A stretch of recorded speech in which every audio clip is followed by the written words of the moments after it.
Dear friends, आज की video electrical circuit zone में आयरन के ऊपर है। आयरन की केबल क्यों ख़राब होती है इसके बारे में हानो दूंगा।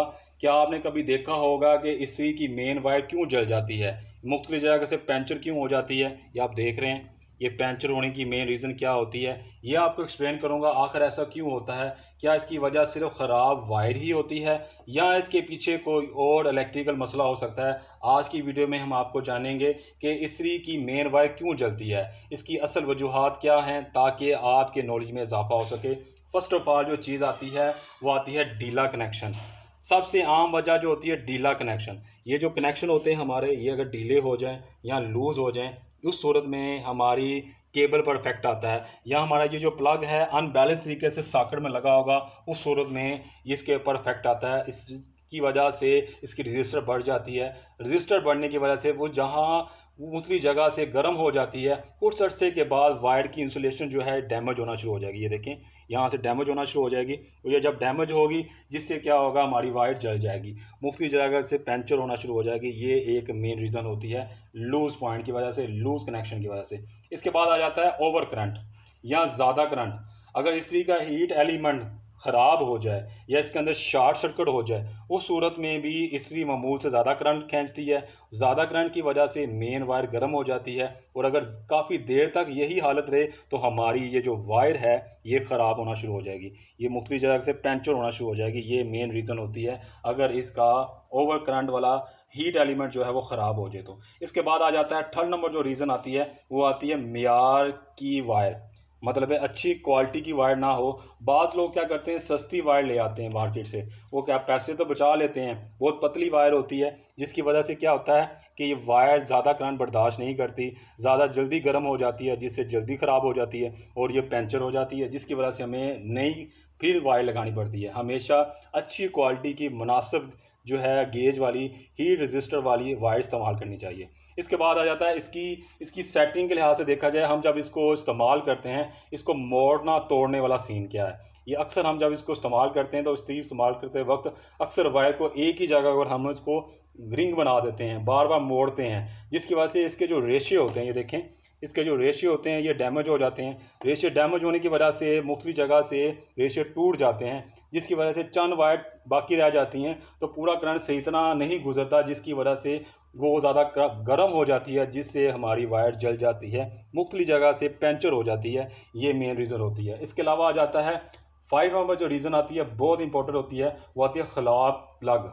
मतलब जो सॉकेट है, ये हमारी जो सॉकेट है जहाँ पर हम इसको लगाते हैं, जहाँ पर हमारा स्विच है वहाँ पर लगाते हैं, तो प्लग का कालापन यहाँ से आप देखते हैं, यहाँ पर ब्लैक हो जाता है। सॉकेट ढीली हो या स्पार्क शुरू कर दे, ये स्पार्क हरारत पैदा करती है, जिससे क्या होता है आस्ता आस्ता प्लग और वायर दोनों ख़राब होना शुरू हो जाते हैं और साथ में ये हमारी वायर पर भी इफेक्ट करता है। ये वायर के अंदर जो ये देखें मुख्तलिफ जगह से पंचर होती है, इसी वजह से होती है कि इसके अंदर जो है हमारा अनबैलेंसिंग हुआ होता है, सही तरह हमें पावर नहीं मिल रही होती, मिसिंग पावर मिल रही होती है, जिससे हमारा ये मसला बन जाता है। इसके बाद आ जाता है थर्मोस्टेट ख़राब होना। ये बहुत इंपॉर्टेंट रीज़न है। ये इस्त्री में थर्मोस्टेट होती है, इसके अंदर थर्मोस्टेट होती है। अगर दर्जा हरारत कंट्रोल करता है तो ठीक है, अगर दर्जा हरारत कंट्रोल ना करे, अगर एक ही सिग्नल में चलता रहे, अगर ये ख़राब हो जाए तो हीट एलिमेंट में क्या होगा, मुसलसल ऑन रहेगा, नतीजा क्या निकलेगा, इस्त्री बहुत ज़्यादा गर्म होगी, मेन वायर भी इजाफी करंट की वजह से ख़राब हो जाएगी, मुख्तलिफ जगह से पंचर होगी, जिससे हमें ये केबल रिप्लेस करनी पड़ेगी। इसकी सबसे इंपॉर्टेंट एहतियातें हैं जो आपको शेयर आउट करता हूँ ताकि आपके नॉलेज में इजाफा हो। मैंने वीडियो को शॉर्ट बनाने की कोशिश की है ताकि आप तमाम चीज़ें ईजिली समझ सकें, वायर क्यों तब्दील की जाती है, इसकी मेन रीज़न क्या होती है। फ़र्स्ट ऑफ़ ऑल हमेशा अच्छी क्वालिटी की वायर इस्तेमाल करें। एक तो ये आ जाता है प्लग या सॉकेट जो है ये मजबूत कनेक्शन की हो, जब इसको आप लगाएं तो ये ग्रिप करे, इसे अनबैलेंसिंग ना हो। इसके अलावा इस्त्री का इस्तेमाल करें तो इसके प्लग जो है उसको आप चेक किया करें कि यहाँ से ब्लैक तो नहीं हो रहा, यहाँ से कोई स्पार्क तो नहीं हो रहा। ये आप चेक कर सकते हैं जब आप इसको उतारते हैं, जब लगाते हैं, ये चीज़ क्लियर हो जाएगी। अगर वायर बहुत ज़्यादा मामूल के ज़्यादा गर्म हो रही हो तो आप फौरी इसकी रीज़न चेक करें किस वजह से ये गर्म हो रही है।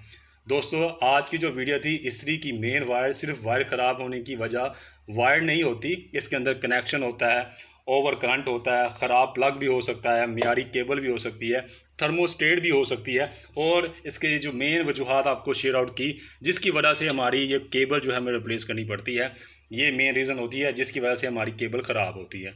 अगर आप प्रॉपर तरीके से इसको रोल करके रखते हैं तब आपके ये रेशे भी ठीक रहते हैं। अगर आपका ये लाइट प्लग प्रॉपर एक सॉकेट में बैठता है, उस सूरत में भी आपकी इस वायर की लाइफ बढ़ जाती है। इसके अलावा थर्मोस्टेट को चेक करते रहें, जहाँ पर इसको ऑन होना चाहिए वहाँ पर ऑन होना चाहिए, जहाँ पर इसको ऑफ होना चाहिए वहाँ पर ऑफ होना चाहिए।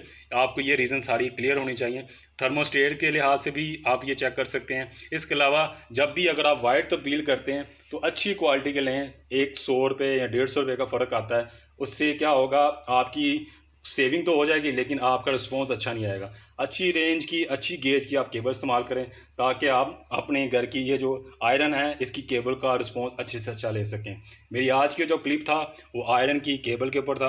आयरन की केबल क्यों ख़राब होती है इसके ऊपर था, ताकि आपके नॉलेज में इजाफा हो। ये देखें, इसकी वजह से मेन केबल के जो पॉइंट्स हैं यहाँ भी ख़राब हो गए। थर्मल ये थिम्बल हैं ये भी अनबैलेंस हो जाते हैं क्योंकि ज़्यादा करंट गुजरता है, ये भी टूट जाते हैं।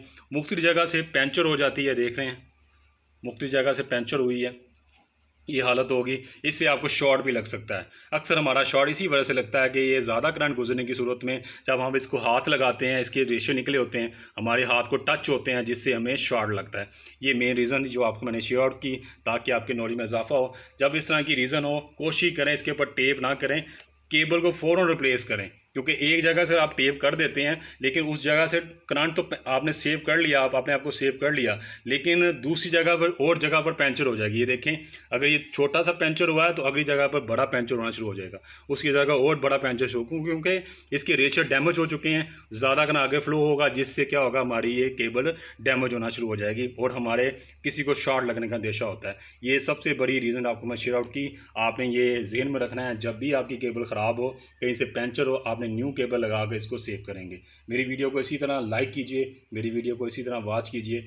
मैं इस तरह की इंटरेस्टिंग वीडियो आपसे शेयर करता रहता हूँ ताकि आपके नॉलेज में इजाफा हो। Thank you.